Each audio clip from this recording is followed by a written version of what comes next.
ओम नमो भगवते वासुदेवाय। अश्विन मास महात्म्य कथा और श्रीमद् भागवत गीता के 12वें अध्याय में आपका स्वागत है। अब सुनिए आगे का वृतांत। श्री महादेव जी कहते हैं, पार्वती, दक्षिण दिशा में कोल्हापुर नामक एक नगर है जो सब प्रकार के सुखों का आधार, सिद्ध महात्माओं का निवास स्थान तथा सिद्धि प्राप्ति का क्षेत्र है। वह पराशक्ति भगवती लक्ष्मी की प्रधान पीठ है। संपूर्ण देवता उसका सेवन करते हैं। वह पुराण प्रसिद्ध तीर्थ भोग और मोक्ष प्रदान करने वाला है। वहाँ करोड़ों तीर्थ और शिवलिंग हैं। रुद्र गया भी वहाँ है। वह विशाल नगर लोगों में बहुत विख्यात है। एक दिन कोई युवक पुरुष नगर में आया।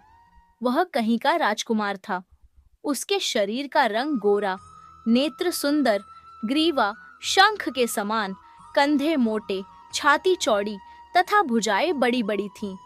नगर में प्रवेश करके सब ओर महलों की शोभा निहारता हुआ वह देवेश्वरी महालक्ष्मी के दर्शनार्थ उत्कंठित हो मणिकंठ तीर्थ में गया और वहां स्नान करके उसने पितरों का तर्पण किया। फिर महामाया महालक्ष्मी जी को प्रणाम करके भक्ति पूर्वक स्तवन करना आरंभ किया। राजकुमार बोला, जिसके हृदय में असीम दया भरी हुई है, जो समस्त कामनाओं को देती तथा अपने कटाक्ष मात्र से सारे जगत की रचना, पालन और संहार करती है, उस जगन माता महालक्ष्मी की जय हो। जिस शक्ति के सहारे उसी के आदेश के अनुसार परमेष्ठी ब्रह्मा सृष्टि रचते हैं, भगवान अच्युत जगत का पालन करते हैं तथा भगवान रुद्र अखिल विश्व का संहार करते हैं, उस सृष्टि, पालन और संहार की शक्ति से संपन्न भगवती पराशक्ति का मैं भजन करता हूँ। कमले, योगी जन तुम्हारे चरण कमलों का चिंतन करते रहते हैं। कमलालये, तुम अपनी स्वाभाविक सत्ता से ही हमारे समस्त इंद्रिय गोचर विषयों को जानती हो। तुम ही कल्पनाओं के समूह को तथा उसका संकल्प करने वाले मन को उत्पन्न करती हो। इच्छा शक्ति, ज्ञान शक्ति और क्रिया शक्ति, ये सब तुम्हारे ही रूप है। तुम परासंचित परम ज्ञान रूपिणी हो। तुम्हारा स्वरूप निष्काम, निर्मल, नित्य, निराकार, निरंजन, अंतर्हित, आतंक शून्य, आलंबहीन तथा निरामय है। देवी, तुम्हारी महिमा का वर्णन करने में कौन समर्थ हो सकता है, जो षट चक्रों का भेदन करके अंतःकरण के 12 स्थानों में विहार करती है। अनाहत, ध्वनि, बिंदु, नाद और कला, ये जिसके स्वरूप है, उस माता महालक्ष्मी को मैं प्रणाम करता हूँ। माता, तुम अपने मुख रूपी पूर्ण चंद्रमा से प्रकट होने वाली अमृत राशि को बहाया करती हो। तुम ही परा, पश्यंती, मध्यमा और वैखरी नामक वाणी हो। मैं तुम्हें नमस्कार करता हूँ। देवी, तुम जगत की रक्षा के लिए अनेक रूप धारण किया करती हो। अंबिके, तुम ही ब्राह्मी, वैष्णवी तथा माहेश्वरी शक्ति हो। वाराही, महालक्ष्मी, नारसिंही, ऐन्द्री, कौमारी, चंडिका, जगत को पवित्र करने वाली लक्ष्मी, जगन्माता सावित्री, चंद्रकला तथा रोहिणी भी तुम ही हो। परमेश्वरी, तुम भक्तों का मनोरथ पूर्ण करने के लिए कल्पलता के समान हो। मुझ पर प्रसन्न हो जाओ। उसके इस प्रकार स्तुति करने पर भगवती महालक्ष्मी अपना साक्षात स्वरूप धारण करके बोली, राजकुमार, मैं तुमसे प्रसन्न हूँ। तुम कोई उत्तम वर मांगो। राजपुत्र बोला, माँ, मेरे पिता राजा बृहद्रथ अश्वमेध नामक महान यज्ञ का अनुष्ठान कर रहे थे। वे दैव योग से रोगग्रस्त होकर स्वर्गवासी हो गए। इसी बीच में यूप में बांधे हुए मेरे यज्ञ संबंधी घोड़े को, जो समूची पृथ्वी की परिक्रमा करके लौटा था, किसी ने रात्रि में बौधन काटकर कहीं अन्यत्र पहुंचा दिया।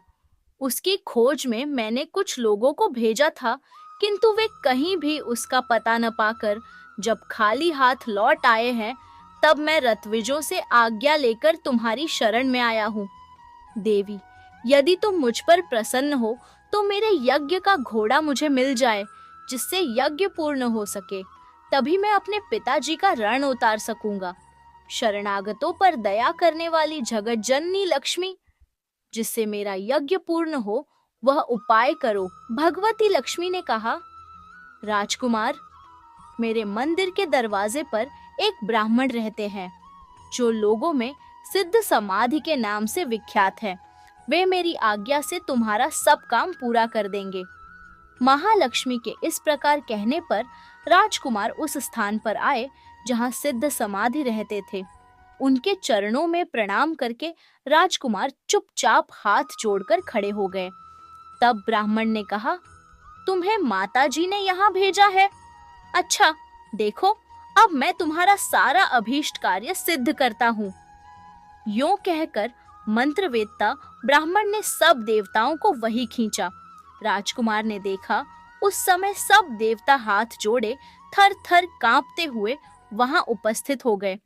तब उन श्रेष्ठ ब्राह्मण ने समस्त देवताओं से कहा, देवगण, इस राजकुमार का अश्व जो यज्ञ के लिए निश्चित हो चुका था, रात में देवराज इंद्र ने चुराकर अन्यत्र पहुंचा दिया है।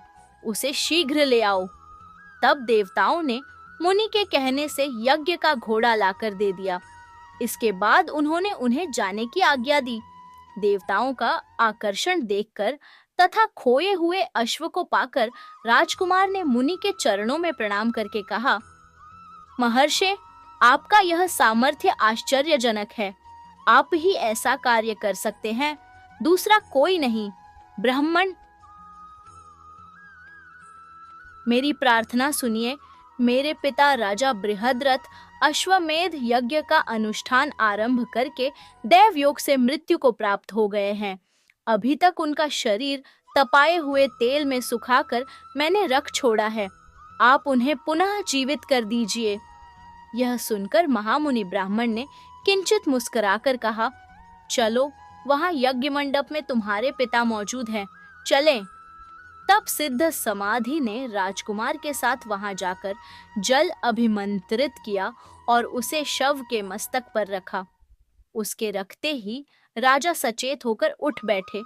फिर उन्होंने ब्राह्मण को देखकर पूछा, धर्म स्वरूप, आप कौन हैं? तब राजकुमार ने महाराज से पहले का सारा हाल कह सुनाया। राजा ने अपने को पुनः जीवन दान देने वाले ब्राह्मण को नमस्कार करके पूछा, ब्राह्मण, किस पुण्य से आपको यह अलौकिक शक्ति प्राप्त हुई है? उनके यूं कहने पर ब्राह्मण ने मधुर वाणी में कहा, राजन, मैं प्रतिदिन आलस्य रहित होकर गीता के 12वें अध्याय का जप करता हूँ। उसी से मुझे यह शक्ति मिली है जिससे तुम्हें जीवन प्राप्त हुआ है। यह सुनकर ब्राह्मणों सहित राजा ने उन महर्षि से उनसे गीता के 12वें अध्याय का अध्ययन किया। उसके माहात्म्य से उन सब की सद्गति हो गई।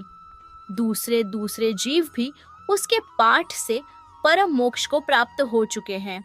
अर्जुन ने पूछा, आपके साकार रूप पर दृढ़ता पूर्वक निरंतर समर्पित होने वालों को या आपके अव्यक्त निराकार रूप की आराधना करने वालों में से आप किसे योग में पूर्ण मानते हैं?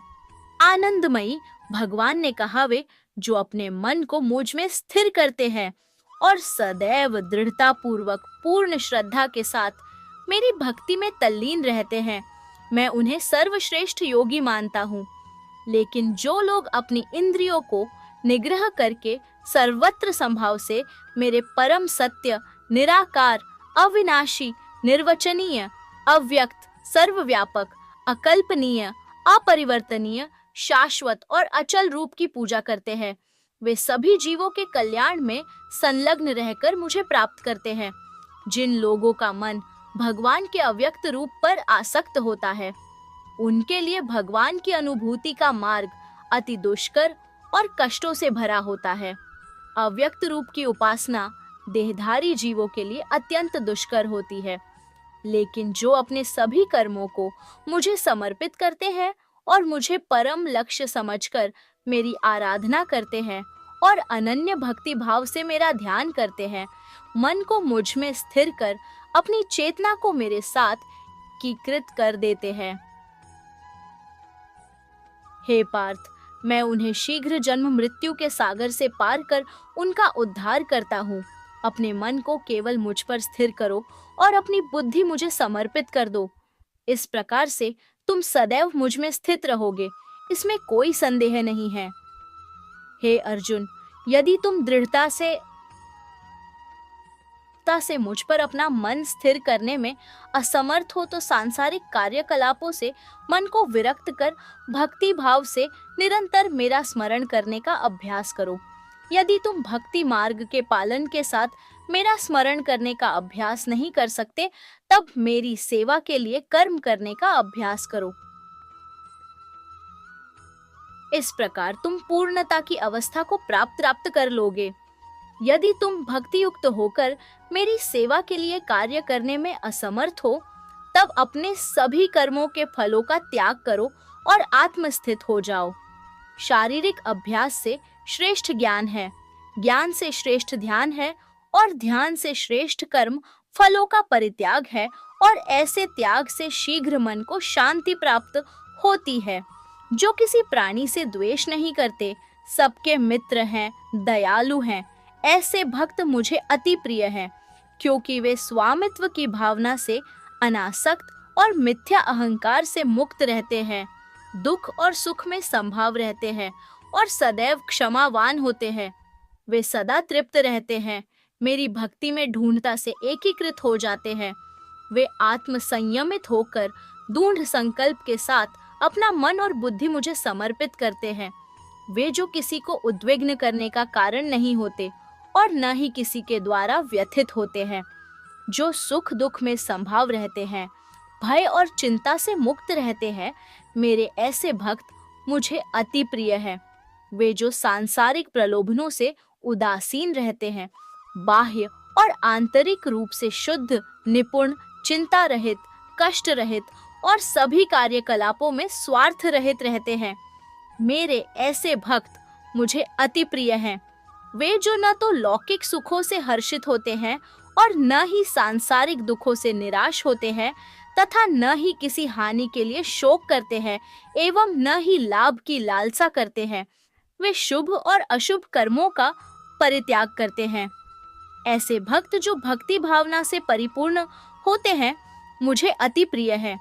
जो मित्रों और शत्रुओं के लिए एक समान है, मान और अपमान, शीत और ग्रीष्म, सुख तथा दुख में संभाव रहते हैं, वे मुझे अति प्रिय हैं। जो सभी प्रकार के कुसंग से मुक्त रहते हैं, जो अपनी प्रशंसा और निंदा को एक जैसा समझते हैं, जो सदैव मौन चिंतन में लीन रहते हैं, जो मिल जाए उसमें संतुष्ट रहते हैं, घर गृहस्थी में आसक्ति नहीं रखते, जिनकी बुद्धि दृढ़ता पूर्वक मुझ में स्थिर रहती है और जो मेरे प्रति भक्ति भाव से परिपूर्ण रहते हैं, वे मुझे अत्यंत प्रिय है। श्री कृष्ण भक्तों की 10 अन्य विशेषताओं का वर्णन करते हैं। वे जो यहाँ प्रकट किए गए इस अमृत रूपी ज्ञान का आदर करते हैं और मुझ में विश्वास करते हैं तथा निष्ठा पूर्वक मुझे अपना परम लक्ष्य मानकर मुझ पर समर्पित होते हैं, वे मुझे अति प्रिय हैं। हरे कृष्णा। इसके आगे का वृतांत आप अगले भाग में सुनेंगे। वीडियो पसंद आई हो तो वीडियो को लाइक कर कमेंट में हरे कृष्णा लिखना ना भूलें। और यदि आपने चैनल को सब्सक्राइब नहीं किया है तो चैनल को सब्सक्राइब कर बेल आइकन जरूर दबाएं, ताकि सही समय पर आपको